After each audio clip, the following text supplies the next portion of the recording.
Hello and welcome everyone to the Words webinar series, a new initiative here at the festival that we have just launched to engage with our audience of viewers who found us across Canada and beyond when we took our programming online during the COVID-19 pandemic, if everybody remembers those days. As you can see in the chat, we have people joining us from everywhere. So pleased to see a couple of people joining us from the United States. I'm really glad that you found us. I'm Josh Lambier, the director of the Words Festival and host of our new series, coming to you live from the Words Festival studio here in London, Ontario. It's my privilege to have the opportunity to host this afternoon's guest, award-winning author and filmmaker John Little, who is joining us to talk about The Donnellys, his two-volume history of Southwestern Ontario's most famous true crime story. We're grateful to the London and Middlesex Historical Society, as well as the Glencoe and District Historical Society, for partnering with us to bring this to a broader community audience today. And those of you who know your Donnelly background, of course, the Donnellys, especially the surviving Donnellys, lived in Glencoe as well as the Middlesex region. So it's a really great partnership for this event. I'm particularly grateful to the support of James Stuart Rainey, president of the London and Middlesex Historical Society, who called the Donnelly saga, and this is to quote James if he's out there, the greatest Souwesto folktale of them all. A story and event in our region's history that has inspired the genre of what we could now call the Southwestern Ontario Gothic. In her description of the region, Margaret Atwood captures the Gothic quality of Souwesto as, and this is to quote Margaret Atwood, an area of considerable interest, but also of considerable psychic murkiness and oddity. The great Robertson Davies, also of the region, used to say, "I know the dark folkways of my people." A darkness that certainly erupted in spectacular fashion with the Donnelly tragedy.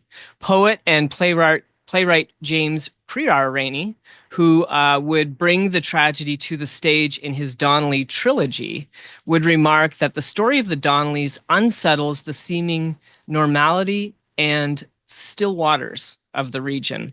In his history of the event, he remarks, and this is to quote Rainey, "The mask slips, and lurking under the blandness, there suddenly appears a demonic atrocity, alive with all sorts of moral complexities that challenge one's capacity to really understand them. To help us navigate into the psychic murkiness and moral complexities of Souwesto's greatest folktale, one that many of you probably discovered or heard about at school age, we have with us John Little to take us back to the vendetta on the Roman line outside of Lucan in Biddulph Township, just north of London, which ultimately led to the massacre of 5 members of the Donnelly family in February of 1880. John's two-volume history revisits the family's arrival from Ireland to pre-Confederation Canada in the 1840s and traces the growing legal, political, economic, and religious tensions between the family and the community that escalate until the spark is lit and the powder keg explodes into violence. It's a story of a family that takes arms against a sea of troubles with the wealthy business interests in the town of Lucan, the local diocese of the Roman Catholic Church, the law, and many of their neighbors. Over the next hour or so, we're going to take a deep dive into John's history of the Donnellys, and we're going to take your questions in the webinar's Q&A, and I have a copy of the book here too, and I'll put the link in the description or in the chat to get your copy. There it is. It's volume 1. You can send your questions and comments anytime, and please do so whenever they come up, and I will keep an eye out. I've got a screen over here, so if you see me looking up, it's at the screen for questions and comments as we go along, and I'm going to bring them in as we go along, but hopefully at the end we can bring all of you into the conversation. John Little is the best-selling author of Who Killed Tom Thompson? We were just talking about this book, and I recommend it to anyone with an interest in the Group of Seven and the stories that surround that particular episode episode, that amazing, famous episode in Canadian art history. He has authored over 40 books on subjects ranging from philosophy and history to exercise and martial arts, in addition to being an award-winning filmmaker. Little is a contributor to many major publications that you will recognize, including Salon and the Toronto Star, and he's been interviewed by CNN, Canada AM, NPR, A&E, People Magazine, Entertainment Weekly, and the Family Channel, all the major big ones. He has a new biography coming out on bodybuilder Mike Mentzer. It's coming out from ECW Press, which also published his Donnelly books, as well as one of his books on Bruce Lee. John Little, welcome back to the Words Festival. Thank you very much, Josh. Pleasure to see you again, and thank you for having me on. Amazing. When does the new book come out? Is it May that it's coming out? Yeah, May 20th is the projected date at the moment. Yeah. Amazing. Amazing. So everyone's going to have a chance to see that coming up very, very soon. I thought we'd, in my opening remarks to start off, I quoted James Stewart Rainey, his remarks that the story of the Donnellys is the greatest Souwesto folktale of them all. And like other folktales, it's one that we often receive in that oral tradition of storytelling that passes down from one generation to the next. James Crear Rainey, his father, in his History of the Donnellys, remarks that his stepfather was the one who told him the story at the kitchen table. And I think you also heard a version of this story for the first time at the kitchen table from your sister, if I have that correctly. And on our social media feed, this was also reproduced. Thank you to everybody who was commenting on our Facebook page. It was amazing. I actually clipped it and sent it to John so that he could see the comments that were going. And a lot of them were people responding to how they first heard about the story. So that I'd like to start off there, and maybe you could talk about how you first heard about the story of the Donnellys and how that fascination grew into a desire to write a two-volume history. Yeah, well, my sister Jane, who's about 6 years older than I am, uh, I was at public school. I believe she may have been in junior high, and we were back for lunch because our schools were close by in Agincourt. And as was common at the time, there were little catalogs that students could order books from to read. I remember in the 70s, you could get the Partridge Family novels, for fans of that TV show. But anyway, she had received a book called The Black Donnellys by David Kelly. And she was... Oh, Thomas Kelly. Sorry, Thomas Yep. Kelly. Yeah, Yep. David Kelly was Miami Vice or something. So anyway, Thomas Kelly had written this account of the Donnellys, which became very famous. I think came out in the 1950s and has been in print ever since. But anyway, she was reading it, and I was curious because it had a tombstone on the cover, and it was kind of looked spooky. And I, asked her, what's the book about? That's the one. Yeah, that's the one. And she was telling me about it, and recounted an anecdote where Johanna Donnelly was said to have swatted Tom in the back of the head with a frying pan, knocking him out cold. And I was stunned. I couldn't imagine a mother doing that to one of their kids. It kind of alarmed me a little bit, but I never forgot it. And I was very intrigued by it. And years later, I think I was in a bookstore and I saw one of Ray Fazekas's books. Right. And I thought, oh yeah, that was what my sister had read to me those many years ago. And I purchased Ray's book and took it back and read it and looked at the photos. That was the one. That actually is the one. And it was a great book. I mean, he had a lawyer's sense of facts. Right. And he brought that to bear on it. So that was interesting. Unlike Kelly's book, I can't say it lacked drama, because even factually, the Donnelly story is just loaded with drama. Yeah. But it wasn't told in a pulp fiction style like Kelly had done. Yeah. And then when I was in university, I was invited to a roommate's home in Mitchell, Ontario. Right. And I didn't know anything about Mitchell. I didn't, other than I knew it was kind of, sort of around Lucan area. Yeah. And so that resonated. And I remember sitting at the breakfast table again with this young man and his parents. And his father was a lawyer in the area. And I asked him, just making conversation. How far are we from Lucan? And he said, Right. "Oh, I don't know, half hour maybe. Why? What's in Lucan?" And in my naivete, I said, "Oh, well, that's where the Donnellys were killed. Not that they were killed in Lucan, but at the Yeah. time."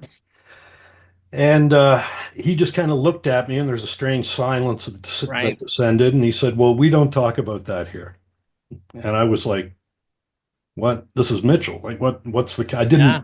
wasn't making the connection of why the silence, but that just intrigued me further. So it was those little incidents that sort of got me interested in the Donnellys because it appeared there was more to the story Yeah. than what was being told, and people even all those years later, decades, weren't talking about it.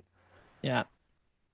Yeah, no, that's really fascinating. I mentioned when we were in our whatever is a green room of sorts here on Zoom that I went to Medway High School in the region, and that was the school that Lucan Badolf would go primarily for high school. And it was a story then, and it was certainly still one that you would hear, but you'd get those eyes widened response of, oh yeah, the Donnellys. And there, I Uh, didn't know at the time, but of course, I would have been attending school with many of the descendants who would have been of the vigilante group, but also yeah. potentially of the Donnellys as well. I imagine one of the first challenges you encounter writing a history of the Donnellys is navigating a history of the competing interpretations. And you've mentioned a couple of them, beginning with that Thomas P. Kelly book that gives us a still it gives us that phrase that still will never die of the Black Donnellys, of course.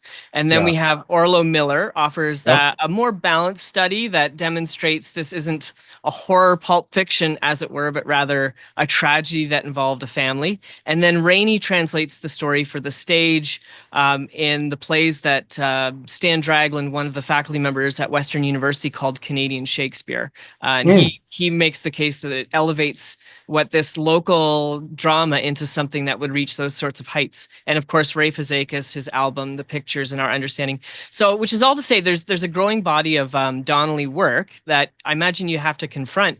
How did you approach the competing narratives to offer your new contribution to this story? Well, number one, you've got to acknowledge that every author that preceded me had a piece of the puzzle, and that Right. was kind of how I looked at it. Yep.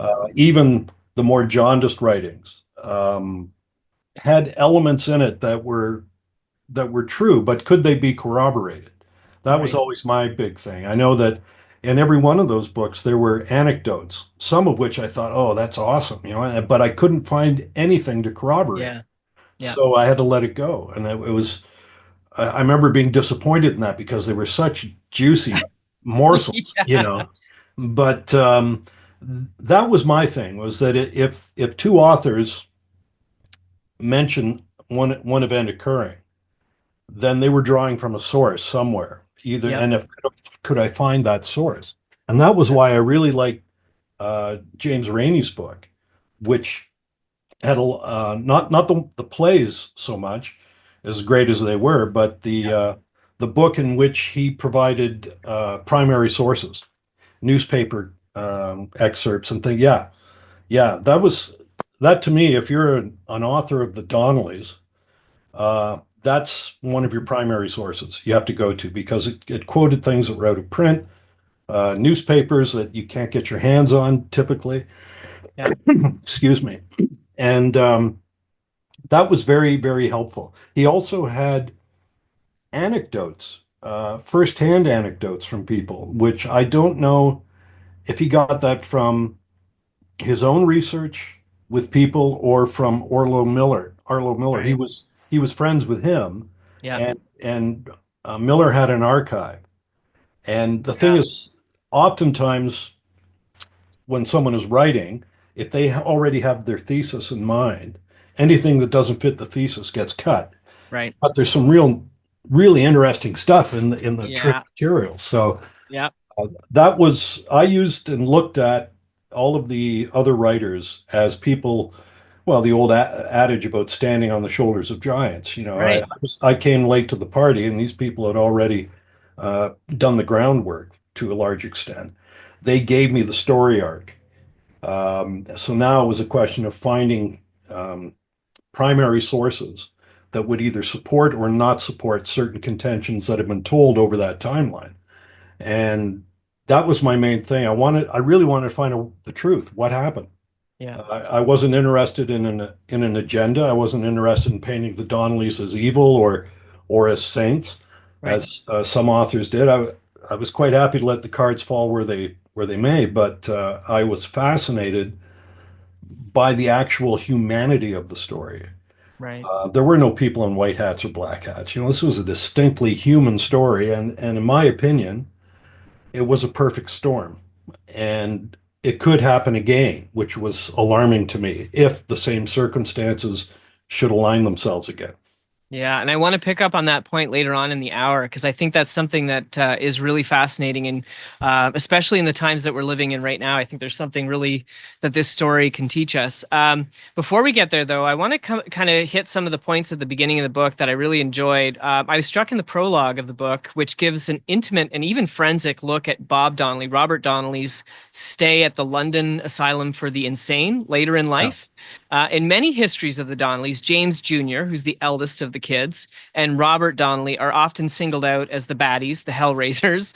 Yeah. And James Crear Rainey does this as well too. And I think he's picking up from William Port, who is the postmaster, who did not Right. like those two of the Donnellys, but loved William. And they kind of reinforce that negative reputation. William is the charismatic, witty, Byronic leader of the group, and he often gets the lion's share of the attention for that. Patrick's more sedate. But your history starts with a very humanizing look at Bob, both in the epigraph as well as in the prologue and the conclusion as well. Could you talk about how you came to open the book with a new perspective on Bob Donnelly? It's very unique in the Donnelly literature.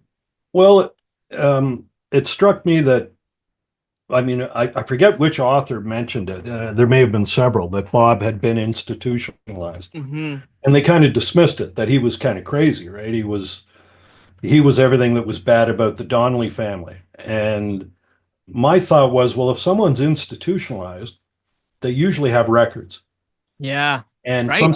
sometimes they interview these people. Yep. This is firsthand testimony that we've never had before. So I thought I'd really like to try and get a hold of his Yeah. psychiatric records. I want to see was it this a ongoing condition since infancy? Was it what impact did the murders have on him? And was he the bad boy that they made him out to be? And to my surprise, I was able to access the Yeah. psychiatric records. Wow. So that was a deep dive for me. And when I went into it, what I saw again was a very human guy, Yep.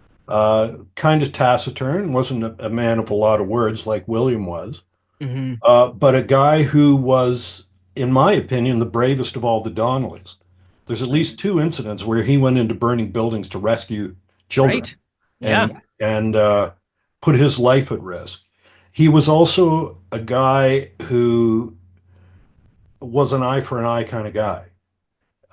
He was the only guy that I could find any evidence for that did anything to Yeah. James Carroll Right. and punched him right in the face, and Yeah. William wanted to go through the courts. He was the barrister, and Mm-hmm. he thought he'd take these guys down, but Bob recognized the courts weren't going to help him out. The Yeah. courts were not going to support the Donnellys on this. So if there's going to be any, justice, if you will, it would be what he brought to his own hands. Interestingly, despite the reputation, you would think that if the Donnellys were bloodthirsty, Yeah.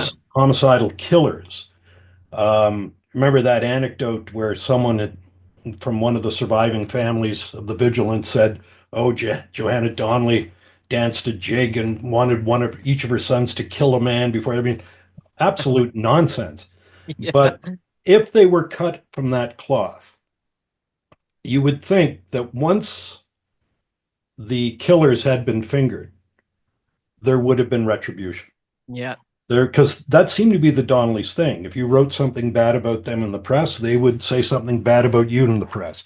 If you Yeah. burned down a barn, your barn was getting burned down. It was always eye for an eye. Yeah. So when their family members were killed, you'd think if they were given to dark homicidal rages, whoever the vigilants were, they would have been taken out. Didn't Right. happen. Didn't Yeah. happen. They wanted to go through the courts. And if Bob Donnelly was the loose cannon, why wasn't he going after the vigilance and trying to, get retribution? Didn't happen. But he was. What I gathered from the psychiatric records was that the killings, the murder of his family, shook him to his core, turned his world upside down. Yeah. Part of it was perhaps guilt. He was in prison at the time in Kingston, and so he was helpless. He couldn't get out, couldn't come to his parents' aid or his brother's aid, Yep. brother's aid, and he was the one that, when he did get taken out to what was left of the Donnelly household, I mean, he was beside himself. And again, it struck me as a very human portrait. This was a guy who lost everything. He lost his family, people that he Yeah. loved. He didn't get to say goodbye. And he had been given short shrift in the Donnelly canon of literature in the past. Right. Because Well, and it does testify to the trauma, like the trauma that was with him all the way until he died. And so he yeah, was institutionalized in his late 50s, I think, and he would live a yeah, couple of years after he finished. So he lived with the trauma the whole yeah, time and embedded in his psychology. One of the things that I really love about the book too, in the first chapter, though the reader will wait until we get a really thorough look at the massacre at the beginning of the second volume. But you open the first chapter with reporting from John Lambert Payne, who is the 21-year-old London Free Press reporter who arrives from London on the 4th of February, 1880 to cover the first major news story. And if you can imagine, this is this guy's first major news story. Yeah, go down to the yeah. Roman line and tell us about the story where Canada and the region lose their innocence Yeah. as a place. But it's interesting as an approach to introduce the reader to the massacre. Could you talk about why you chose this strategy to open the book in the first chapter? And I wonder, for many of us out there, many will know the story of the massacre itself, but it's also a good opportunity to maybe tell us what would the reporter have seen when he arrived in the aftermath. If you could paint us a portrait of what the reporter would see when he came to the Roman line that morning. Well, the first thing I would have seen was a lot of people. Yeah. This was big news that it spread very quickly in a span of about 12 hours. Right. And so by the time his stage had left London and arrived at where the Donnellys' old homestead was on the Roman line, there were sleighs, there were horses, there were people everywhere. Yeah. And everyone gathered around. And there was still, smoke coming out of what was left of the building. And the bodies that were in the house were charred but identifiable as bodies. Um, so it was a brutal scene. And of course, watching it from across the street was help me here. What was the neighbor? Wayland's. Thank you very much. I think it was John Whalen, who was the son, and he had seen the vigilance go into the Donnellys' house the night before. He had Yeah. seen Tom Donnelly beaten to death on the doorstep of his house, Yeah. and he was, interestingly enough, Payne noticed him and felt Yeah. compelled to go over and speak to Right. him. Right. And he was kind of vague about what had happened, but it's just interesting that this guy had witnessed it, Yeah. but he wasn't saying anything at the time. Yeah, and I love the fact, one of the things I think is so smart about going to the reporter is that books, as we just discussed too, that have different ways of agendas of coming in, by going and following a reporter, you're almost piggybacking on the objectivity of Yeah. as much as a professional standard would be in that time of the 1880s journalism coming from the London Free Press. No Well, comment on the current, but you yeah. have, like, this is just it's an observational perspective, and there's just so many details, like the skulls that would go missing. But yeah, what the reporter would see. Oh, and to me, the audience who's reading the book is the reporter. This is new. Yes. Yeah. Something has happened. So they're getting introduced to it the same way that the rest of Canada got introduced to it. And then you back engineer the story. Right. Exactly. So to me, it was like, wow, this is something terrible that has happened here. And the logical question that follows is, what happened? What Yeah. caused this? Yeah. And that's your segue back into the story. But to me, the reporter was a wonderful stand-in for the reader who's Yeah. coming to the story fresh, Yeah. and This is Yeah, all.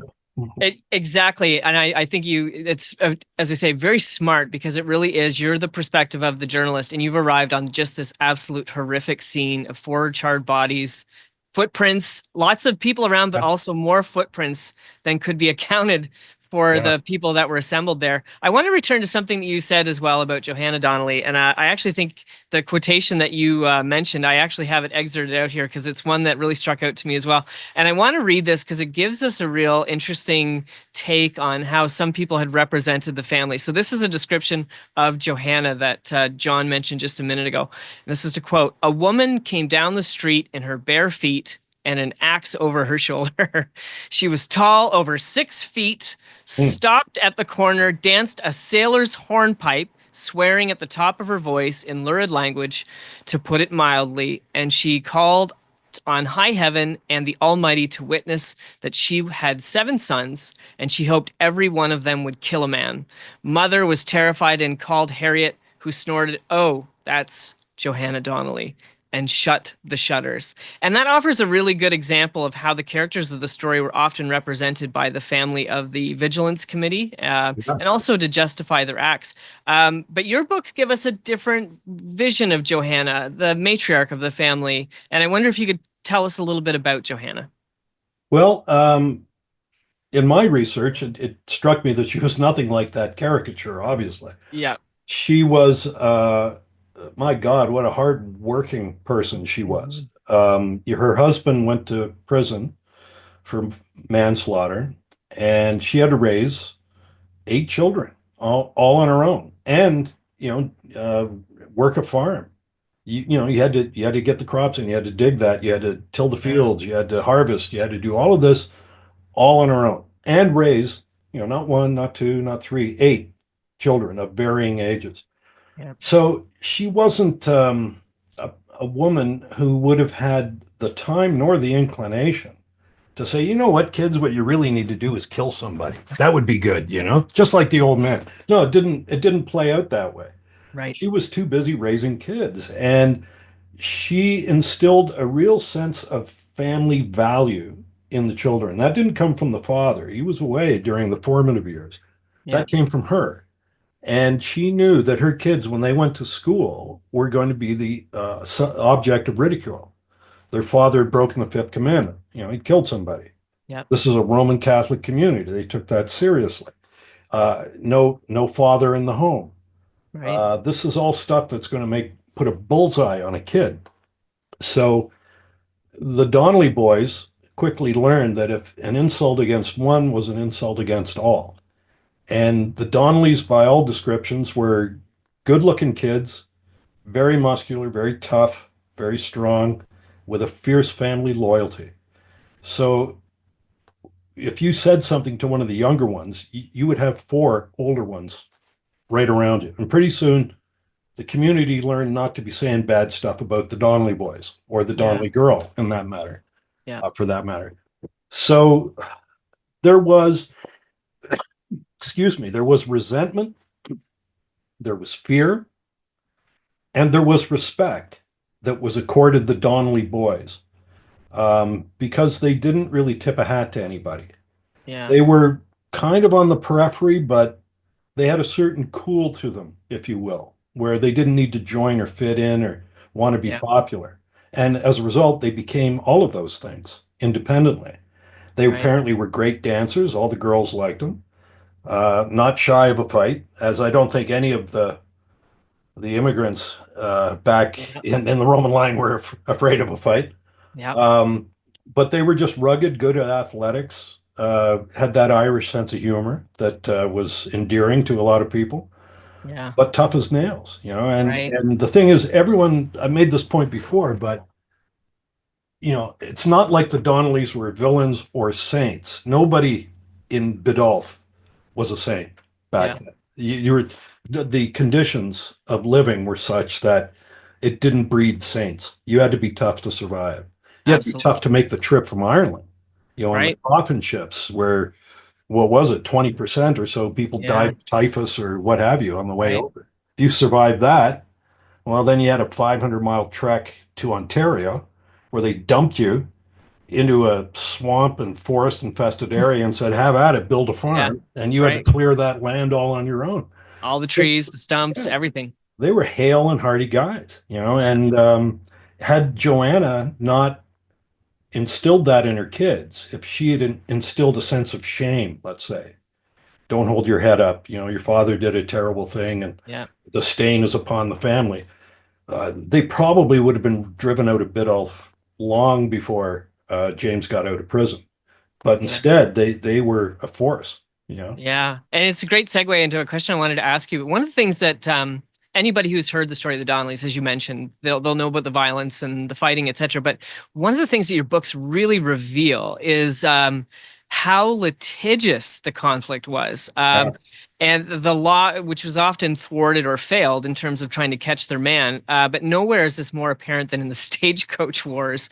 It's almost like you could have a Dick Wolf series of Law and Order Biddulph, because it just they were in the courts so often. I couldn't keep Yeah. track of all the court cases, but I wondered if you could talk about how the law played a role in the growing tension between the family and the community, whether with the stagecoach. That was the episode in the book that really strikes me, but anywhere, how does the law come in here and feed into this tension? Well, it was primitive law. It was at a time where we didn't have, sort of regimented judiciaries and this and that. They were traveling. They'd come in and do a circuit, or Yeah. quarter courts or quarter sessions, and they would hear everything from, a minor theft to a murder.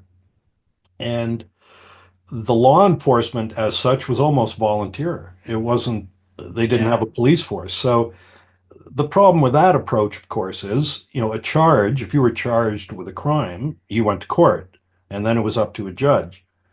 But if you could pay off the cop, there was no charge. Yeah. And that happened quite a bit because the cops got paid um, per arrest, per serving a summons, per. So if you had committed a crime and someone told me as a police officer, go and arrest Josh, I'd go over to your place and you'd know I was paid whatever, $3 to come over and serve you. And you'd say, Yeah. here's $4, don't serve me. And it was Yeah. like, done. Yeah, we got in the deal, and away we go. So there was not every crime ended up in court. And the ones that were in court often got dismissed. And if you had someone who was very intelligent and articulate, like William Donnelly was, and who knew the Yes. law, I didn't know this until I read your book, the yeah, degree to which he knew the law. yeah, he could find loopholes in anything, and charges were dismissed. And in some cases, particularly in the last years before the massacre, there were a lot of bogus charges brought against the Donnellys, which were very easy for him to Mhm. basically turn on their head, and that infuriated people that had brought charges against the Donnellys and who wanted them Yeah. punished and wanted them either out of town, dead, or in jail. And it just didn't happen. So the frustration and the animosity was building and building and building. Yeah. Um, and William Donnelly became a target because he was the guy who was undoing all the locks that these law charges had tried to shackle them up with. And Yeah. he was just that good. And they called him the lawyer of the family, or the Yeah, lawyer, yeah, the lawyer. That was one of his monikers. because he was just very witty, very smart, and had I think apprenticed in a certain way with his lawyer. I think Glass was the last name. So he Mhm. had actually had not formal legal, but he had trained with a lawyer, so he knew what he was doing. Well, and you look at how active he was in the prosecution of the vigilantes. I mean, Yeah. I don't know that the prosecution lawyers, could have Yeah. gotten off the ground if it wasn't for what work he was able to bring to them. Yeah. But they also knew that he had history with these vigilantes. So he was not allowed to take the stand in some of the later trials because they thought it might taint the evidence a bit because of Right. his reputation. But yeah, William Donnelly is, I mean, it's understandable why previous authors put him in the spotlight because he was the star Oh of yeah. the family, He is, I Mr. mean, Charismatic, you know? yeah, and I use the phrase Byronic. He had the club foot like Yeah. Byron, and he was witty and he was poetic, and I think he even named his stallion Lord Byron. So he Yes. was well Yeah. aware of his Byronic quality too, as well. Very well. Yeah, very much. And that anecdote where the mob is coming down the street, this is many months prior to the murders, but they'd all shown up en masse at his father's farm at like 6 in the morning and gathered around the barn and accused him of stealing a cow. But the typical Donnellys, right? I mean, James Donnelly or John Donnelly walks out first and says, "Hey, what's going on?" Yeah, But they're not in the least intimidated by, 40 people out there. And and then the old man comes in and they surround him. We're going to do this. And, if we're going to be back. And when we do, we're going to break every bone in your body or whatever. And he said, "Hey, if you don't like us, you can kiss my ass." That yeah, was his boom, right to Carol and everybody else in front of 40 people, adversaries. So then they decide they're going to go to William's place. So they march down the road toward William's house, which was about, I guess, a mile or so away. And Johanna gets on a buckboard and hightails it through a back road, gets to William's place before the mob does, and says, "They're coming. Just be prepared. They're coming." yeah, And so William takes a revolver out of a drawer near the house and just stands outside and waits for them to show up. And as soon as they see him and his revolver, they suddenly lose their nerve and kind of, look around at, this mob of 40 people just kind of looking around, not willing to cross the street. And he thought that was tremendously entertaining.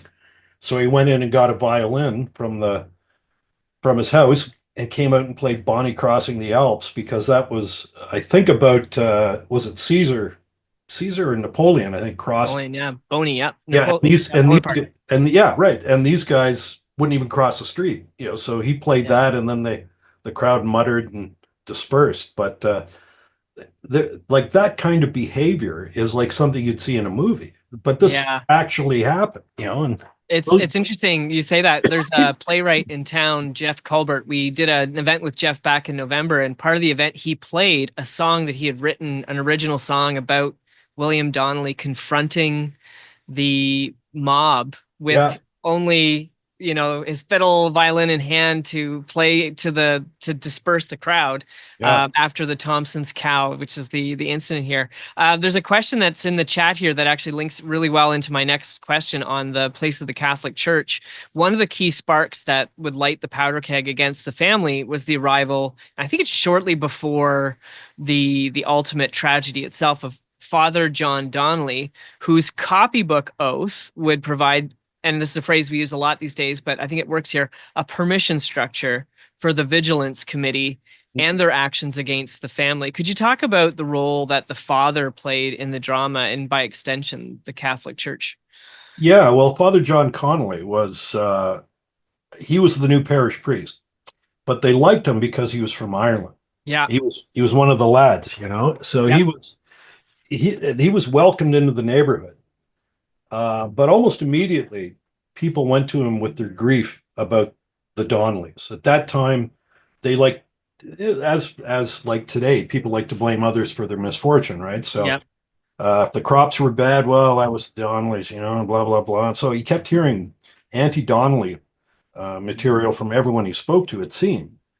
And then he thought, well, I'm going to go out and meet these people for myself. And I think he went to William's place, but William wasn't home. Yes. Yes. Exactly. Father John Connolly, this is like February, so it was cold, and he had a great big wolfskin jacket on. No one could see a collar, a clerical collar. And William had a big dog at the house, and his wife was there alone. And so when this guy shows up with a great big coat, they didn't know who he was, and he was new in the neighborhood. Yeah. So she's trying to restrain this dog, and Father Connolly is a little miffed that she didn't take a knee because that is showing proper Yeah. respect. Literally. Yeah, to the priest. So that set him off against the Donnellys to some extent.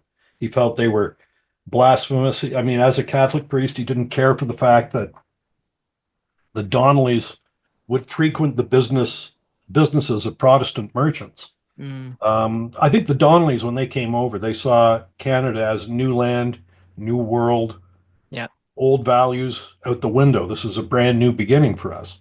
yeah, And so there's some evidence that um, James Donnelly Sr. had been beholden to a Protestant family in Ireland who had saved his bacon from getting burned in a charge over in Ireland.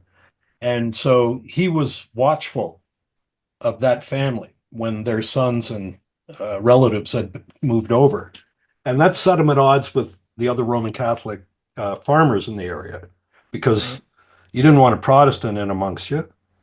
That's a sort of a fox amongst the chickens. You can't have that. So Mm. they were laying a beating on two of these sons when James Donnelly suddenly came forth brandishing a club of his own. All right. The Said that, yeah, Armitage hits him. yeah, that's right. And said, if anyone hurts one of these boys, he'll be answering to me. Well, immediately you can tell with the Roman Catholic farmers, they're like, what the hell is this? Yeah, Like, what side are you on?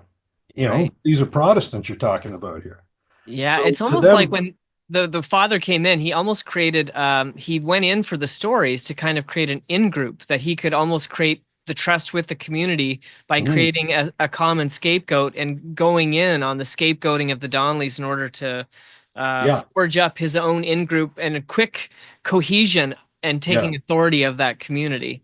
Well, he was a guy who was vain in the sense that he took offense very easily. Yeah, like the Um, the Nora not taking the knee when he arrives at the yeah, door. Nora not taking the knee was one thing. The other thing was there was a threshing, and Right. Tom Donnelly had a problem with a guy who had uh, charged him with something.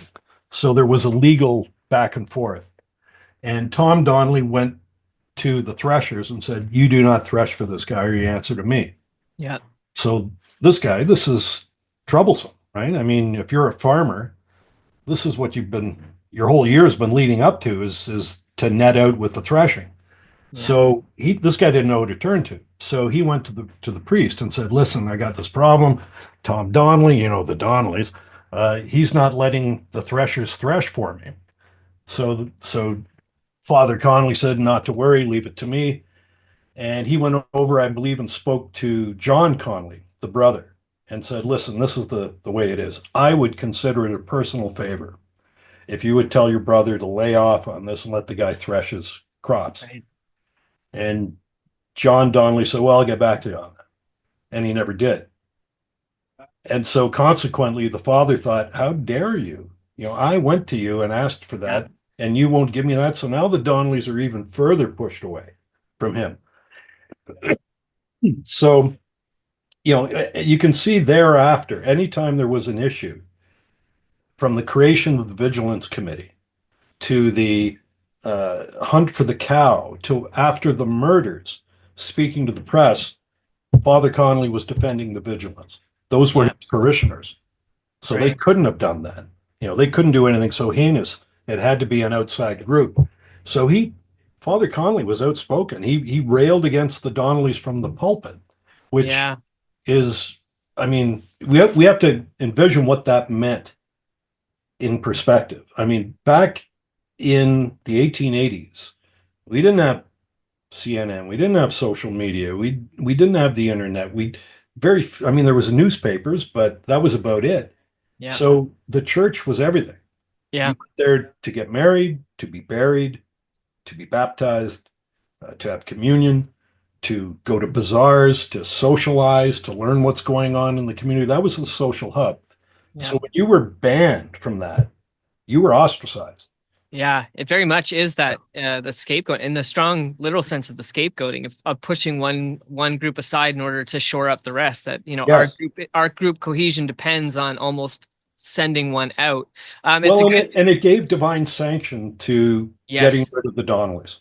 Absolutely. And that's that permission structure of being able to do that. And the one example that you offered that I want to pick up here too, the asking permission, the father asking John Connolly or John Donnelly when he did that, it also sent a message to them that the father wasn't being strong enough. And it precipitated the Vigilance Committee to bring in a figure, James Carroll, who's a really important figure in this. James Carroll would become the nemesis of the family. Rainey even calls him a psychopath, which I thought was really interesting in his documents. But could you tell us a little bit about this figure who would lead the Vigilance Committee, James Carroll? Well, James Carroll was a relative of one of the farmers on the Roman line. And he came back primarily because he wanted a piece of his father's estate, he and his brother. And they didn't like the stepmother. James's mother had Yep. died some years ago, father had remarried, and they were kind of squeezed out of the will. So James Carroll didn't care for that. He came back for business reasons primarily. But while he was there, he got an earful about these terrible Donnellys, and they think they're better than everyone else, and they don't go to the proper church, they don't obey the priest and blah. And James, he had no reason to doubt what he was being told from his relatives. As far as he was concerned, Donnellys were a stain on the community, didn't care for them. And so he hated them without meeting them. Right. And he used to work in the railroad, keeping railway men in line. So he was a pretty tough guy himself. But he also knew that the Donnellys were not pushovers. They weren't the sort of people or guys in the family weren't the sort of guys that you'd give them a stern look and they'd melt. So when he went by their house, he carried a pistol with him. Yeah. And there was that scene where the Donnellys were working on their gardens, I guess, and tending their crops. And James Carroll came by, and John Donnelly stopped what he was doing because he'd heard that Carroll had said some stuff about the family. I can lick any of the Donnellys. Yeah. And it was like, he called him on it. And Carroll was trying to keep walking past the farmhouse, but for some reason he stopped. And Donnelly started walking toward him. There was a fence that separated them. And he was very close to being over that fence. And when Carroll pulled out a revolver, and suddenly everybody froze, right? And then he even threatened to shoot the mother at that point. So Carroll was now in the Donnelly crosshairs. They knew that this guy was trouble. They knew that he had an issue with them. He knew what family he was related to. So they could put two and two together to see where the allegiances were forming. But none of them envisioned that Carroll would be involved in, a midnight murder on the family especially when it did occur, most of the Donnellys were away. Robert was in prison. Michael and James were dead. Thomas was living there. And John was there, but he had gone up to spend the night with William. So there's really just the Donnellys, even if you look at the court records, had done nothing for which they were charged, really, for the 4 years leading up to that. They kind of withdrew, minded their own business, but it was the vigilance who still wanted them out of the neighborhood, and they hadn't forgotten. And in fact, when they saw that the sons had moved away, Patrick was in Niagara, Robert, again, was in prison. Once they saw that this was a weakening. Now they don't have the strength of numbers that they had before, so now's the time to make the move. Right. And it's interesting. We're kind of setting ourselves up here to the night of the event. We have Father Connolly at the pulpit calling William Donnelly a cripple and a devil, giving divine sanction to the Vigilance Committee, which then gets its head in a constable form of James Carroll. The figure, though, and maybe we can get into the night of, because I love this well, I find this figure one of the most fascinating of the story, Johnny O'Connor. So one of the unlikely stars of the second volume of the books, if star is an appropriate term here for a story like this, but you know what I mean? He's an unlikely main character in the plot. He's a young boy, Johnny O'Connor, who stayed with the Donnelly family at the homestead on the night of the massacre, 4th of February, 1880. I find this one of the most fascinating elements of the saga. Can you tell us about Johnny O'Connor and how he enters into this drama and changes it entirely? Yeah, he was a young lad, I think about 12 at the time.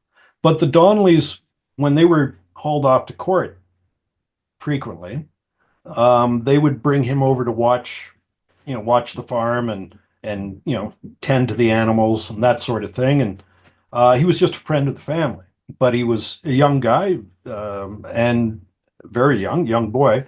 But they liked him. They'd Yeah. taken a liking to him, and they liked his family. And the old man, Johnny's old man, used to, I think, run a little bootlegging operation, which made him kind of popular with a lot of the farmers. And so the Donnellys took a shine to him and threw some work his way whenever they could. And this night was no different. The mother and father, James and Joanna, had to go to, oh, where was it? You know this, for their trial. It wasn't in Lucan. Granton. Yes, thank you very much. Um, so they had to go there the next day for a trial, and so they went into town, picked up Johnny from Lucan, brought him back to the farm that night because they had to leave early the next morning. So Johnny Tom Donnelly kind of liked the young lad, and I'm sure Johnny probably looked up to him because Tom was the big, strong one in the family Yeah. and not scared of anything. And the story as it played out was that he went to bed. And he was sleeping with James Donnelly Sr. in his bed. The mother and the niece from Ireland, Bridget, were sleeping together in a different room, and Tom had a bed just off the kitchen. Um, excuse me, John Donnelly had gone up to Williams to get a buckboard so that they could leave the next day, and just ended up staying overnight with Nora and William. Yep.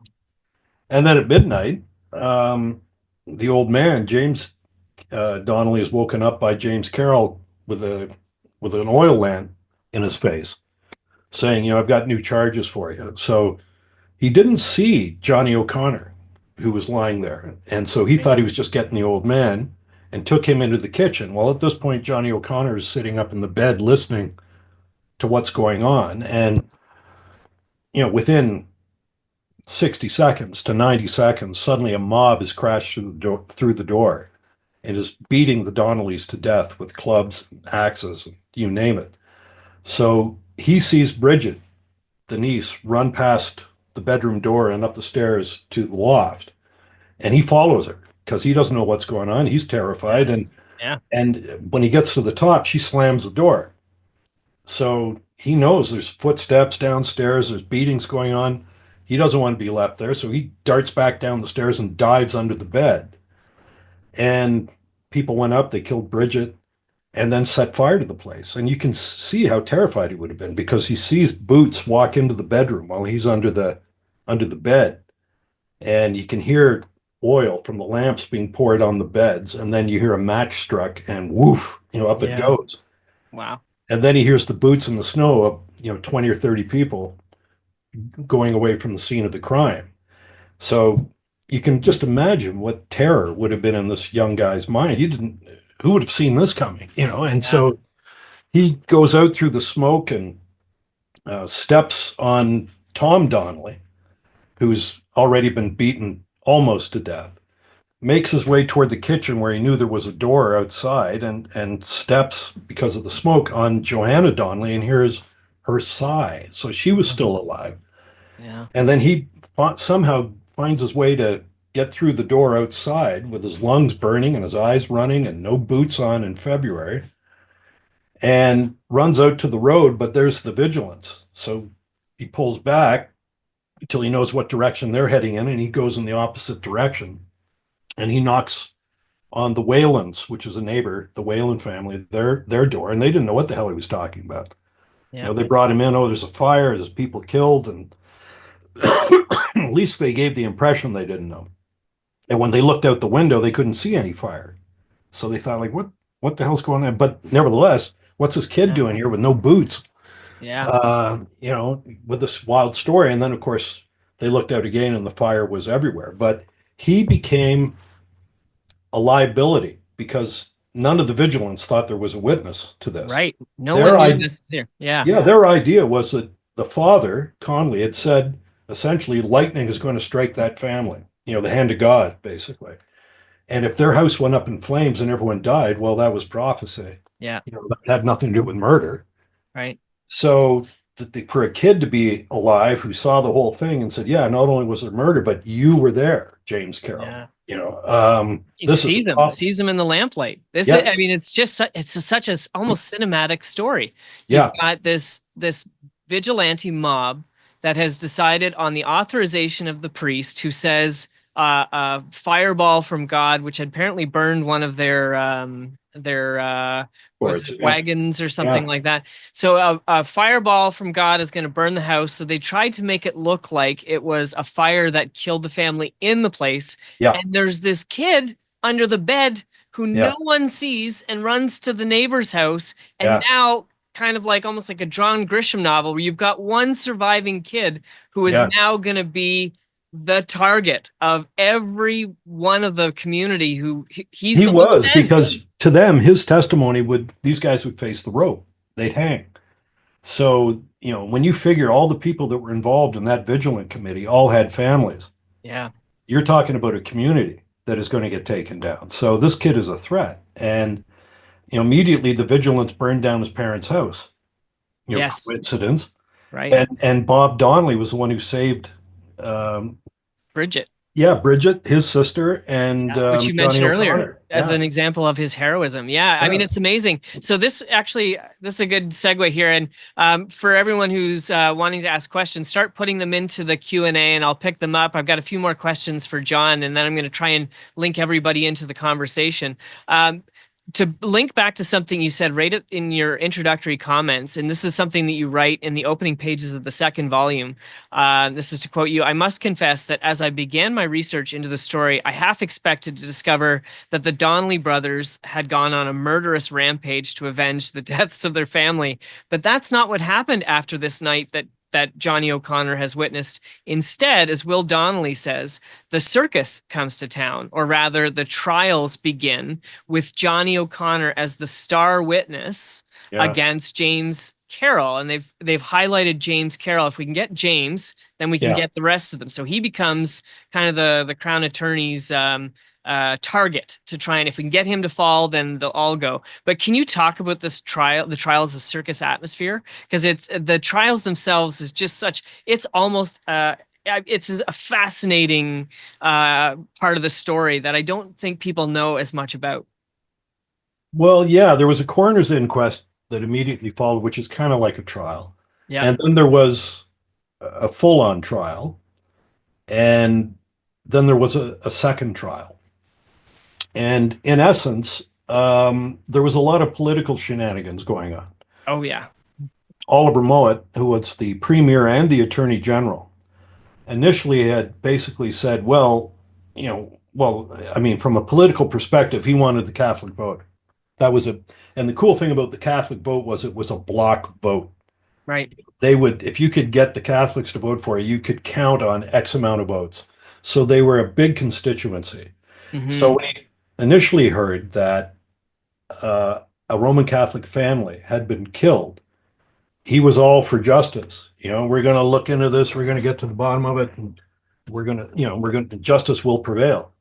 But then it was kind of pointed out to him as things went along that, the Donnellys weren't really good Catholics in that respect. Yeah. And the people that are good Catholics are in the other side. So, if you go after those guys, it's going to look like you're persecuting Catholics. Yeah. And that's not going to play well politically. So suddenly, Oliver Mowat his support began to recede subtly. And He did, I want to just jump in 1 second just to really highlight something for everybody out there. You said it, but I think it bears underlining. He's not only the Premier of Ontario, he's also the Attorney General. What does that yeah. sound like right now in the United States, where you have this problem with separating the head of a governing body, Ontario, and he's the Attorney General. So he needs the vote Yeah. from the Catholics, and he has the ability as the Attorney General to manipulate his crown attorneys like pieces on a chessboard. So sorry, I Yeah. just wanted to really highlight Yeah. that as you go along. No, and that's exactly what happened. This would not play out well for Oliver Mowat. So in the big picture, going after the people that and hanging those that killed the Donnellys would be political suicide. Right. So suddenly he wasn't as gung ho as he was. And in fact, when the I'm sorry, the the prosecuting attorney tried to get the venue changed several times, Yeah. because they knew that in, Lucan, Biddulph, London, Yeah. it was a home crowd, and, Right. And they came en masse. They came in yeah, like in wagon loads, and they would pack the court, and kind of like a sporting event now, they would boo and hiss when yeah. things would go against or Oh, for and the break out prosecution. vegetables and fruit, and their Yeah. dogs were running around in the courtroom. It was pandemonium, and I mean, William Donnelly called it a circus, which it was. But there was no way that they were going to be able to prosecute these people. Yeah. Number one, the first first time through, they just couldn't get enough people in the jury to see to it that a crime really had been committed. And then Johnny O'Connor, they tried to discredit his testimony. He was a rock. Yeah. Oh no, his testimony's rock solid. The only problem is there's there's a crack that opens there, and that is, what did you see? Right. And remember, they have to get James Carroll. If they don't get James Carroll, they don't get anybody. Yeah. So, what they're saying is, yeah, I saw James Carroll with a light candle by the bed. And you're sure about that? Yes, I'm sure about that. Did you see him kill anybody? No. Well, what are we talking about then? Yeah. You Yeah. know? So they discredited Johnny O'Connor's testimony, which is unfortunate because there were two witnesses to the murders: William Donnelly, to the murder of his brother John at his house, Mhm. Johnny O'Connor, who saw the vigilance come in. And I mean, clearly there was a mass murder that occurred here. There was Yeah. footprints in the snow everywhere. So a lot of people came in, and that matched with what he was saying. I saw a group of people. I saw this guy and I saw that guy whom I recognized from town. Didn't want to know about it. So that got dismissed. And then they went to court again. And, by the time of the second one, the writing was on the wall. No one, even Bob Donnelly, stopped showing up because he knew Yeah. what was going to play out. He didn't have the Right. faith in the judicial system that William Donnelly did. Right. And for lesser crimes, when William could go up and be the attorney, he was masterful. But I think even Bob Donnelly recognized this is a much bigger stage you're on, and you don't have the control that you had in a small courtroom Right. to manipulate a jury or dazzle them with anything. And in fact, they're not even going to put you on the stand. Yeah. So It is such a fascinating court case, and there's a playwright in town, Chris Doty, passed away years ago, but Chris Doty did a stage restaging of the court drama because it's so fascinating. And I didn't know to the extent of it until one, I'd watched that replaying that Chris Doty did, but also reading your description of it. The jailer who was sympathetic to the yeah, imprisoned other that they were holding to see if they could get James Carroll, but he was sympathetic to them, so he was letting meals come in from the hotels and conjugal oh visits. yeah, All for of the whole this 9 yards. Yeah, all of this stuff that was happening, it was unbelievable. One of the other things I found interesting is the media coverage. It seemed that the local media, Josiah Blackburn's London Free Press and others, were very almost sympathetic to the Biddulph, but then you got to the national stage, and the national media coverage just thought this was a farce, that had, yeah, tragedy turned to farce, in terms of it was yeah. clearly evident that this had been a mass murder, and this just was bumbling. But I wonder if you could, any remarks on the media coverage that Well, had the come. further the media was removed from the Biddulph area or London, Yeah. the more obvious it became the whole thing was a farce. Yeah. Justice was not being even pursued at that point. But as it got more concentric to London, to Biddulph, to Lucan, that was where you had conflicts of interest because, again, if one fell, at least 20 fell. And if 20 fell, that's 20 families, that's 20 parishioners, families, that's 20 businesses. Yeah. That's all. So you're talking about economics, you're talking politics. This whole community Right. was teetering. So they closed ranks, and it was Donnelly's bad, we're good. And the attitude basically was, yeah, it was a terrible thing that happened to them, but what are you going to do? They were a Yeah. rabid dog, it had to be put down. And so that was a story that endured, and not to justify things, but to explain things as to what happened. But the outside press came in and were like, well, how could you Yeah. not charge anybody with this? This makes no Like sense. You a have a mass witness. murder. Yeah. and basically everything everyone went free. I'm going to bring in a couple of questions from the chat here. One, Jordan Drew asks, I'm a descendant from the Hodgins family of Lucan. I know one of the Hodgins was a constable in Lucan and arrested some of the Donnellys on occasion. Do we know if anyone from the Hodgins family was involved in the murders themselves? It's a very specific question. I'm not sure if that's one. I don't recall that name. He's certainly not among the ones who were arrested, I don't believe. Yeah, I don't think so either. I'd have to double check that, but there was a list. I did list everybody who was arrested Yeah, and all their names, and I don't recall Hodgins being one of them. right. Were the Donnellys regular members of the St. Patrick's Parish? They were for quite a while. Once the parish priest spoke out against them, um, some of them, like William Donnelly, went to a different Catholic church. They just Yeah, he refused to go. yeah, And I think Bob Donnelly followed William's lead on that. But James and Johanna, I believe, still continued to attend. And it's had spoken with the priest, I think on New Year's Eve, if I'm not mistaken. yeah, yeah, Just trying to get things back to present their side of things, and they continued to attend. And of course, when after the murders, all of their service was held in at St. Patrick's Church. yeah, So they were still welcome under the church, and there was an attempt to mend fences by the priest with the surviving Donnellys, but that only lasted until the trial started. And then right. suddenly there was a demarcation between what side the priest was on, and it wasn't on the Donnellys side. Yeah. And one of the things, another thing that I learned from the books that I found really fascinating was the fact that not only was the local parish um, priest, Father John Conley, involved in this, but John Walsh, I want to say, the Bishop of London, was involved in this some way, where, Yeah, he had met with the Crown attorneys to say, keep my guy out of this. yeah, He may basically. have given them the permission structure here, but we don't want the Catholics pulled in. And again, because of Oliver Mowat and the Crown attorneys, they end up pulling back, and rather than exposing just how complicit the Catholic Church was with the situation. Yeah. No, he and when William wrote a letter to him to see if he would intercede and saying, there's going to be blood.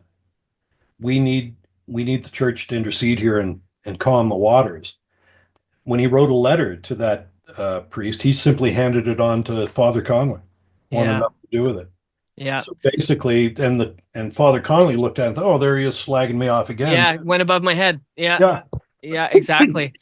Glenn Scott has an interesting remark. Constable William and I think it's Bernard Stanley, and he's mentioning loaned James Carroll handcuffs before the murder, and they were returned after the massacre. It's an interesting episode, but it also reminds me about William and Bernard Stanley, who were the wealthy Lucanites who were kind of. And I didn't ask about that, but I think that really bears a comment of just who these two were and what role they played in this. well, they were, as you mentioned. I mean, it's almost like an old Western TV I series. totally is. Yeah, there's these very wealthy guys in Lucan who are basically grabbing up land, like they grabbed a lot of the Wilberforce land. Yeah. And It was a some, Black African American community in Southern Ontario that these guys ran out with barn burning and yeah, yeah, they heard the railroad was coming through, so now the land that the black landowners had might be worth something. So they got to go. We need that land, and that was yeah, the way they operated. They were very wealthy. They were land barons, and they ran everything from politics to the mercantile store. And so when the Donnellys started their stage business, and there were fights in the streets and stagecoaches running each other off the road, yeah, that was bad for business. That doesn't make Lucan look very good. So the Stanleys did not like the Donnellys at all. And in fact, they were some of the ones that had been behind the charges. It's supposed that they're the ones that hired the private detective out of Hamilton, right. Hugh McKinnon. yeah, to try and get dirt on the Donnellys so that they could Yeah, go to jail. Um, And this guy was really dirty, this guy. Yeah. He almost hung one of their friends to get information out of him. But they didn't let up. Even after everything the surviving Donnelly family members went through in terms of the trials and the grieving and the lack of justice, uh, the Stanleys then uh, concocted a scenario whereby they tried to get William and Donnelly arrested for arson on one of their buildings. And Yeah. it was such a farce that the judge threw it out. But they were still at After the trials. Yeah. after the trials, they were still had the Donnellys in their crosshairs, Yeah. and they were Protestants. So the Donnellys had it coming from the Protestants. They had it coming from the Yeah. Catholics. They were very much outsiders to Yeah. this. Oh, and you And can see where they get wedged in, and almost like a Hegelian notion of tragedy is that on both sides there's a case to be made and something in the middle.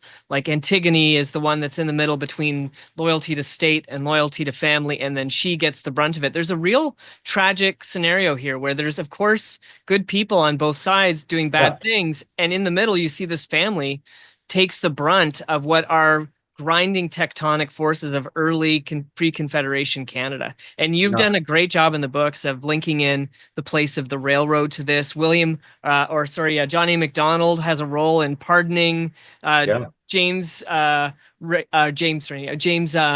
Donnelly Sr. But yeah. you do really see the confluence of forces here, and it's a great Canadian story, and you've done a really great job in terms of articulating this out. A question here that I think is a good one as well that I want to bring in. I've read that Father Connolly had some controversial things to say at the Donnelly funeral, where he does from the pulpit, and I think Patrick Oh Donnelly yeah, gets linked yeah. into this. Could you talk a little bit about Well, he essentially says that they brought it on themselves, yes. which is not really offering much comfort to the bereaved. No. That these guys had it. I tried to warn them, they wouldn't listen, and now look what's happened. In other words, it's their fault. Not, I whipped my congregation into a lather and said, the hand of God is going to strike them dead. That never got mentioned. But, the fact that the Donnellys, wouldn't straighten out, even though he spoke to them, it's a shame, but now look at what's happened and it's their own fault. And Patrick Donnelly basically stood up and said, well, why don't you tell us what happened then, Father? And Yes. it kind of caught him off guard, right? And because Patrick was a guy like all the Donnellys and probably like a lot of the people back in those days, they were straight shooters. They weren't, it was like Patrick knew what had happened.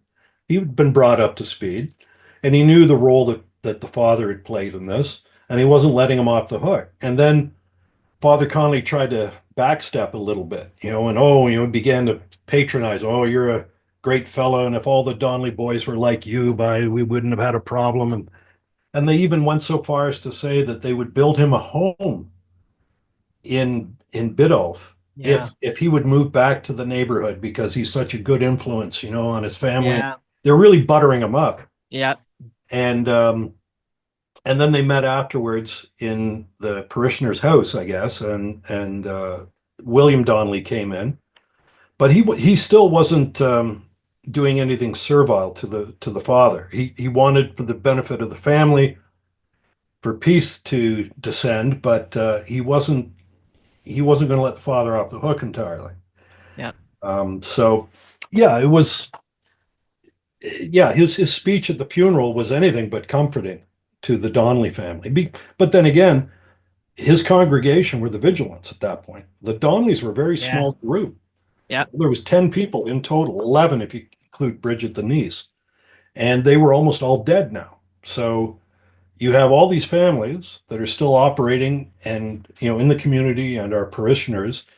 And what have you got? You've got Bob, William, uh, Patrick. You got three. Patrick Yeah. doesn't live in the area. I think Bob moved to Glencoe with Jenny, Yeah. so four rather. And William was only in town for the trials.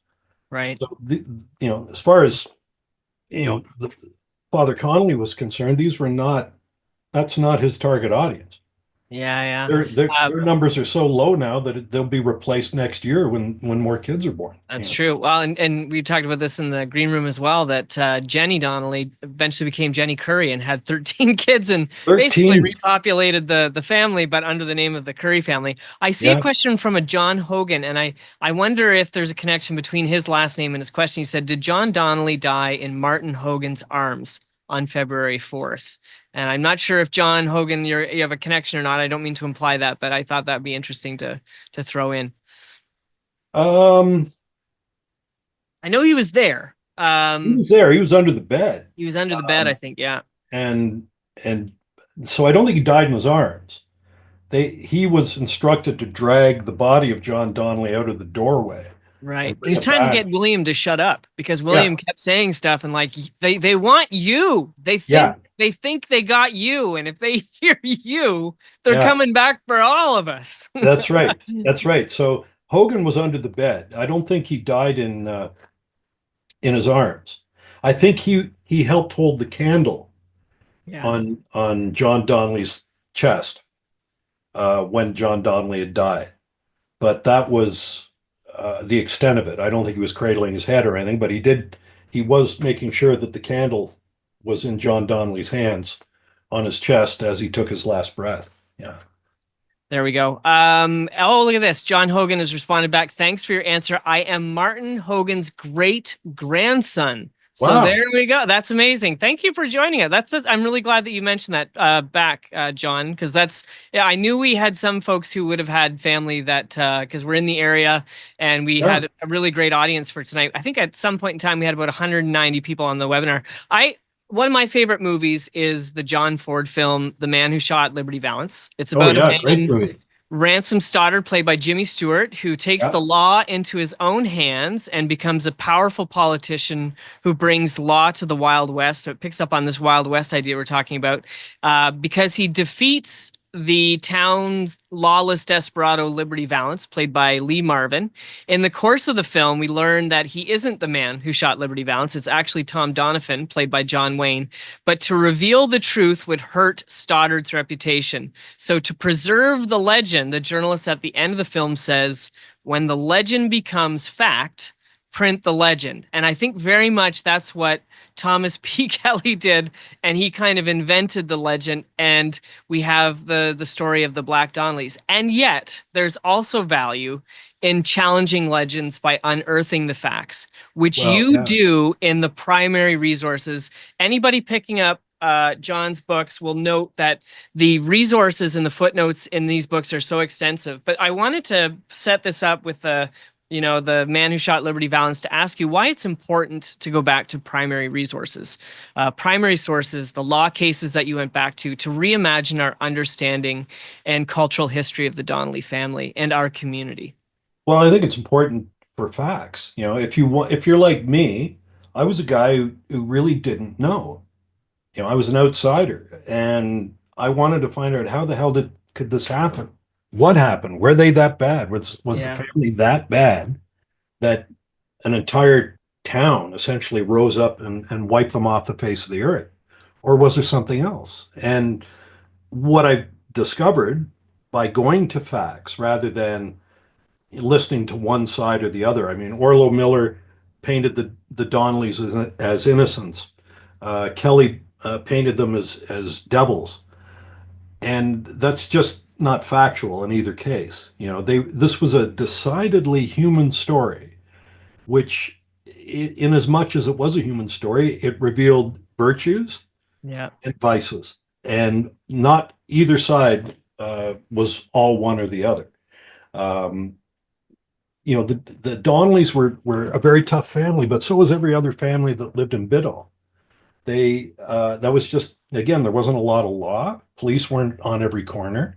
Mhm. And if there was an issue, you settled it amongst yourselves, and that was kind of the way it went down.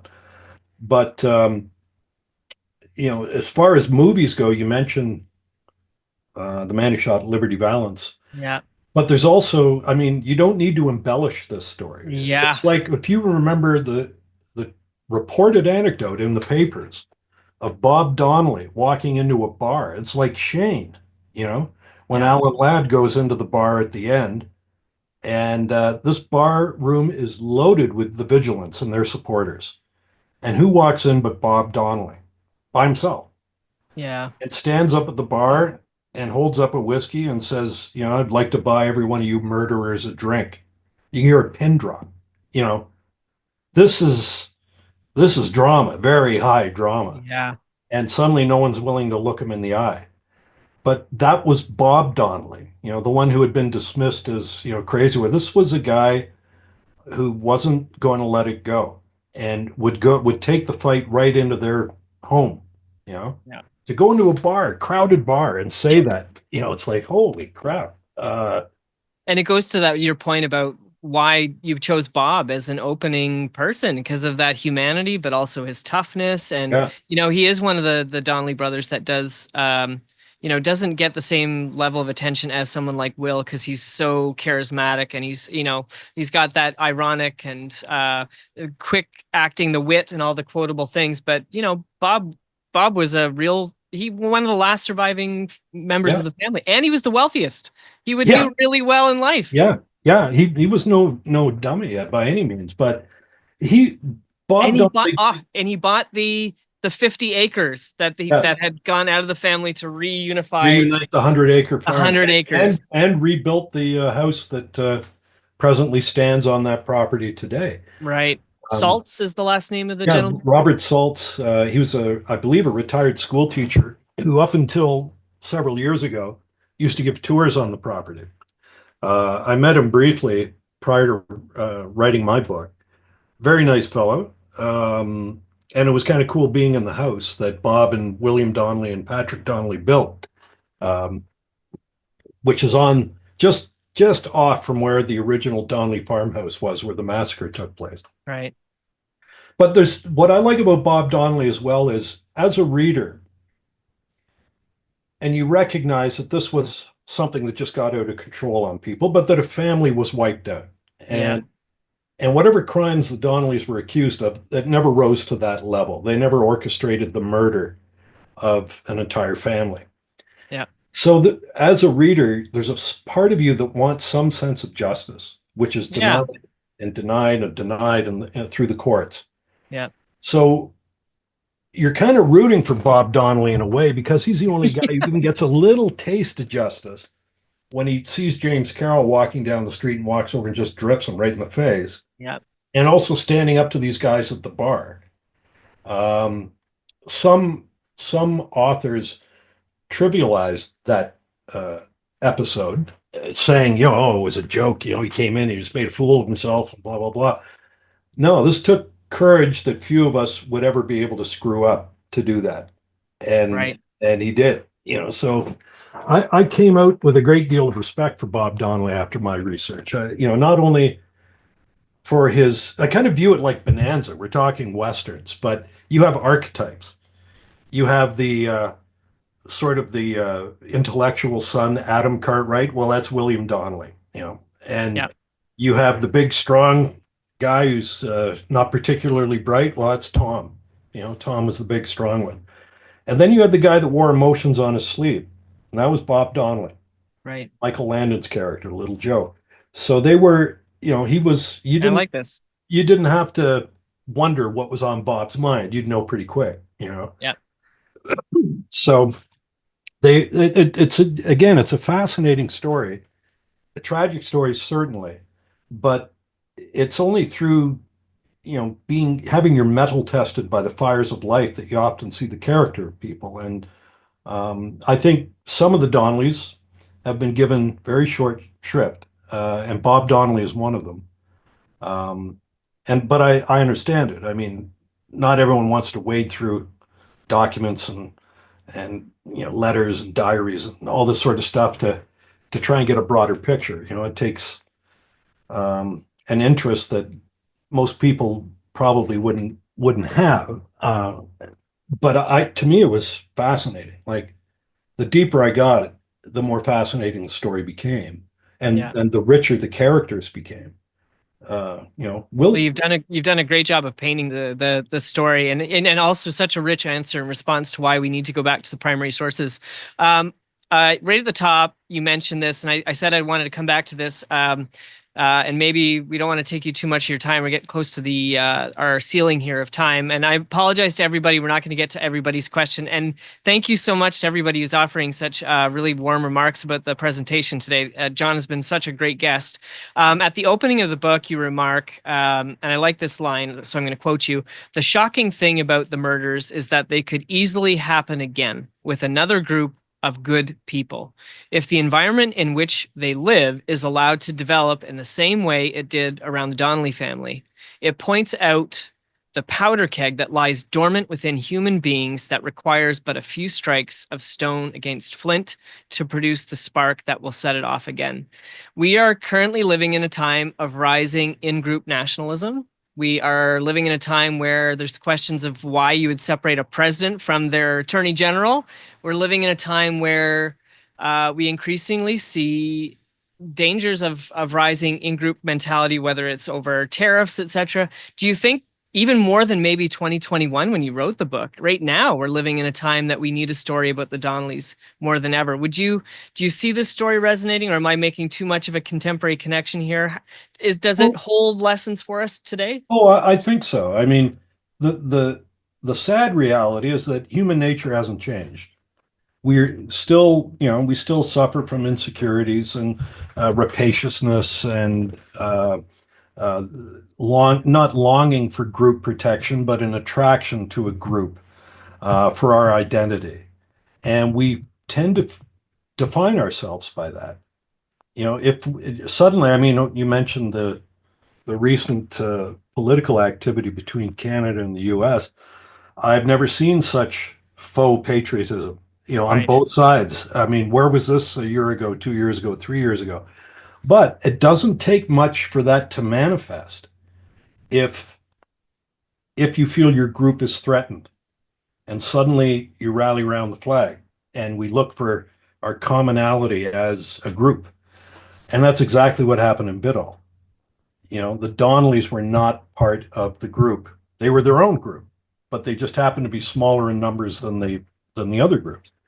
But if that defines you, there is no assimilation, there is no commonality, and you're not looking for commonality. You're looking for differences, and you fear the differences, and therefore those differences have to be gotten rid of one way or another, whether it's jail, murder, or expelling. Yeah. And you do see that. You see that. I mean, we see it more now, but the pendulum of history tends to swing in a very slow, leisurely manner. But it always alternates between the demos or the masses and tyranny or the dictators, and it always Right. does that. And if you look at if you read Plato, they're grousing about, Socrates comes upon people that are grousing that kids don't listen to me anymore, and there was a time, blah blah. Well, this was 2,600 years ago, Yeah. and we have the same issues, and we still have wars, and we still have prejudices, and we still have fears, and fear tends to drive a lot of what happened in the Donnelly story. Fear of people. If someone's not in our group, we don't really know if we can trust them. If you're under a banner and you're going to the church, okay, you're Roman Catholic, you're a farmer, I kind of know within 2 or 3 points what to expect from you. I know if you're going to be a threat to me or you're going to be okay. But the Donnellys, I don't really know about. They're they're a little bit on the outside, so they could be a threat. And so extrapolate that to whatever you're doing today. What's your group? Yeah. Anyone who's outside the group is suspect. They could be a threat. So you're going to watch them very, very warily. And if need be, it wouldn't take too much for that powder keg to go off. And so the price of safety is eternal vigilance, not in the sense of a committee, but at least in the sense of um, being aware of that human condition to the point where you are in control of it, because it's very easy for that genie to get out of the bottle. And Right. it's just blind fear that does it. Yeah. The book has been out since 2021. I imagine you've had a chance to field many responses to the books from audiences and readers. How has the response been to the book? Have you met some of the families that were linked to this, or what have? Sadly, no. Oh, I really kind of hoping it would have been an entree to meet surviving members of various families involved in the drama, but it interesting. hasn't materialized. Um, I think I've only been in London once for a speaking event, Right. and most of the rest, because of COVID, when the book came out, we were confined to what we're doing now, which was Zoom calls.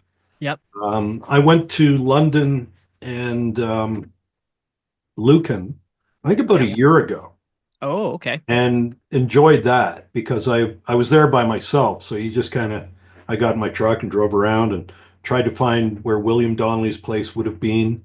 Yeah. Went past what was the Donnelly homestead again. Went into Lucan, which was cool now that I knew about things like the stagecoach line and where the hotels were. And I think it was the Queen's Hotel where Michael Donnelly was imprisoned for a while. Just things that once you know the story, it takes these sites take on more meaning. Uh, Absolutely. and going to the cemeteries, you and I were speaking about, I was surprised to learn that some of the vigilants had tombstones exactly like the Donnelly family tombstone, the one that Right. was infamous for its height and its various sides on it. There's at least three, four, or five of those that I saw in the cemetery, which still stand. So no, the Donnelly story is fascinating and it is archetypical. Uh, we can learn a lot from that. And what's kind of also interesting is that it's our story. It's a Canadian story, and the fact that when I went to school it wasn't taught to me Yeah. is criminal. We learned about the voyageurs, we learned everything and anything that Canadians did to become Canadians, but there were stories that of flesh and blood that just don't get told, and the Donnellys is certainly one of them. Yeah, absolutely. I don't want to take too much more of your time because we're already over, but I just based on that question, I couldn't help but ask the great critic and author Stan Dragland, who taught many years at Western University and started Brick Books. He remarked, and he used to do field trips out there, and he said he could feel an intense aura of fascination still emanating from the locations where the Donnelly tragedy took place. And I imagine many people here listening today, and I saw this in the comments that folks were putting in about their own experiences, and we saw that also on the social media. During your research, John, whether it was in the field, going to some of these places, or in the archive at the writing desk, did you have an experience of this aura? Were there moments when the force of the event really hit you in a strong way of just the gravity of this particular event? Well, I mean, the murders are, I don't know how it can't hit you. It was just so, there was so much in that brief span of time. The heroic last effort of Thomas Donnelly to almost get away from it, Yeah. only to be beaten down at the front of his house and killed. You envision, because when you write, you have images in your head of, Johanna Donnelly, an older woman who'd been through so much, beaten to death, with clubs and sticks, and James Donnelly, who by that point was in his 60s, I believe, who just, I mean, you can't stand up to an armed mob, but again, there's Tom Donnelly bullying his way through this group and almost getting away. Yeah. That's you do you're it's an emotional thing because any human being, it could have been if the tale had been reversed and it was the Donnellys descending on the Whalens, you'd be rooting for the Whalen to get out of the house, get away from it, get Yeah. safe. And so you find yourself rooting for Tom Donnelly to break free, but it just, you know, life gets in the way, and or death as it would be. And that was the end of it. And then he's dragged into the house, and the house is set on fire so that it looks like it was an act of God. And yeah, just I mean, what was it? The Roman poet Terence said many years ago, nothing human is foreign to me, or words to that effect. And I think if you're open to it, the Donnelly story can teach you a lot about yourself as a human being. Right. Both the goods and the good and the bad of what it means to be human. It's all there. I mean, it's all in that story. Yeah. And we like to turn a blind eye to some of our foibles, but you don't learn from that. You learn by embracing it, accepting it, and being aware of it, so that if you find yourself in a position where people are trying to drag you in, for example, to do an act that Yeah. you otherwise wouldn't do, but out of allegiance to a group, it's time to take a step back, and reassess. And we have a lot of, shall I say, leaders in political life who could learn from that exact idea, that the Yeah. in-group mentality as a way of pulling people in. I am so grateful for your time today. We've already taken you 10 minutes over what I said we were going to do, so you're very gracious to do this. Thank you to everybody who joined us. At one point in time tonight, I think we had about concurrent about 190 or so people, and most of you are all still here for the conversation, which I really love. But I wanted to thank the London and Middlesex Historical Society, as well as the Glencoe and District Historical Society, for helping me get the word out to everybody about this event. I'd like to thank everybody who came to this event. We're going to produce a video of this conversation, which will turn into a podcast. And I'm just going to put the Words YouTube page as well as a link to John's book so that you can get your copies. To buy a copy of John's fabulous books, those two links are in there.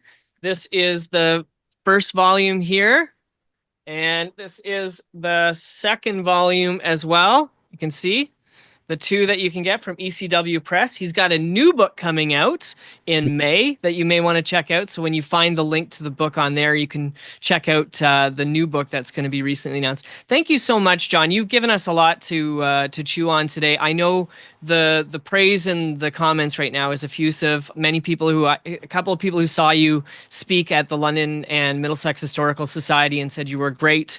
A lot of folks who actually do have connections to the family that are mentioning their connections. I will save all of these remarks, everybody, so that John can have a chance to see what you said this afternoon. So there's no chance of that missing. Thank you all very warmly for joining us today. I really appreciate it. We've got another event coming up on Tuesday with Dean Job. If you want to come back and see us again, I'll put the link in the chat for that.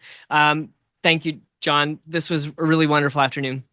Thank you, Josh. I really appreciated speaking with you and your audience, and wish you all the best going forward. Hopefully we can speak again.